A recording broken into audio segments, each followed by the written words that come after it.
Hello everyone, hello traders, good morning. I want to give a quick update on this live trade that I'm taking right now. So let's jump right into it. No introduction, no lot of stuff. Let's go straight into it. So in concerns to the monthly, we obtained this very bullish momentum to the upside. Looks like the buys are holding in. We jump down to a weekly time frame. We can see that we're moving really with velocity to the upside as well, and we're filling in this wick right here. The momentum is not stopping, the momentum is going, and we are of course moving healthy.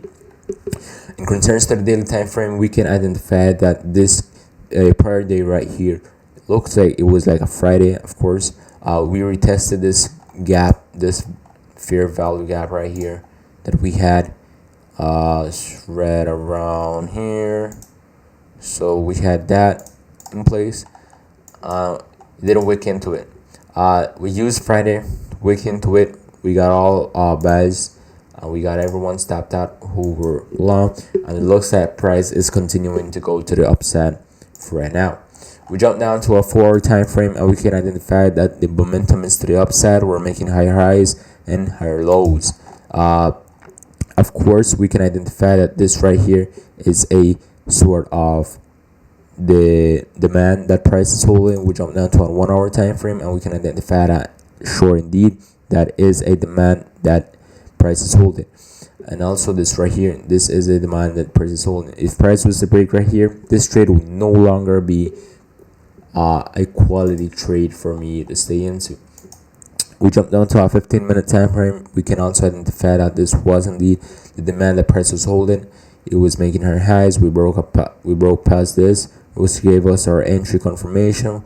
We went bullish. We retested that point, and we are trading in this sort of range right now. Right now it's pre-New York, and it's currently 8:40 at my time right now, and we are seeing what price is doing. It looks like a holding. If price was to break that sort of demand right here, or these price targets range right here, where's my mouse not moving? Okay, this sort of price ranges right here, we would easily identify that this trade is no longer a quality one to stay into, and we would easily exit that out. Jumping down to GBP JPY, we took like a quick scalp sort of trade. That hit stop loss. I can totally understand why. That was my fault. Yes, we were coming out from this demand zone right here. We look down to a weekly time frame. We can identify that as well. We are coming off this 20 MA, and we jump down to a 4 time frame, and we can identify that we're coming from a supply. So the overall momentum should be to the downside. We can see that at a bigger picture, we can identify that also the overall momentum is indeed to the downside.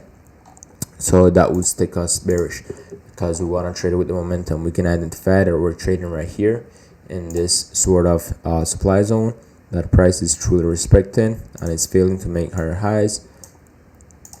That is that, and price is respecting that area right now. So what I technically wanted to do, I wanted to get this little play right here. So I entered here on the 15-minute time frame. You can identify that price was to break this, I would easily look for this supply right here. But what I didn't saw at the time was this 1-hour supply that price could also respect. This hour supply right here, price respected it, took us out, came back to this matter demand, pushed to the upside to our main target, to the second supply, and now we're getting that real momentum to the downside, which perhaps nothing is going to be stopping price to this next demand zone right here. Okay, this next demand zone, that could be our main target. On the daily time frame, we can also identify that momentum is to the downside. So it looks like we're going to the downside, but overall momentum, as soon as price hits that demand zone, we can easily see price going back up and fulfilling those bullish hands right here. Because look how strong this thing is. This just going to a pullback, hit that retest, and potentially see upside momentum. It's cool. It's part of probabilities. We'll be back at it again next week. We're dropping every Monday, by the way. So if you guys haven't subscribed, leave a like, leave a comment. That would really be truly appreciated. Hope to see you guys in the next one, and peace out.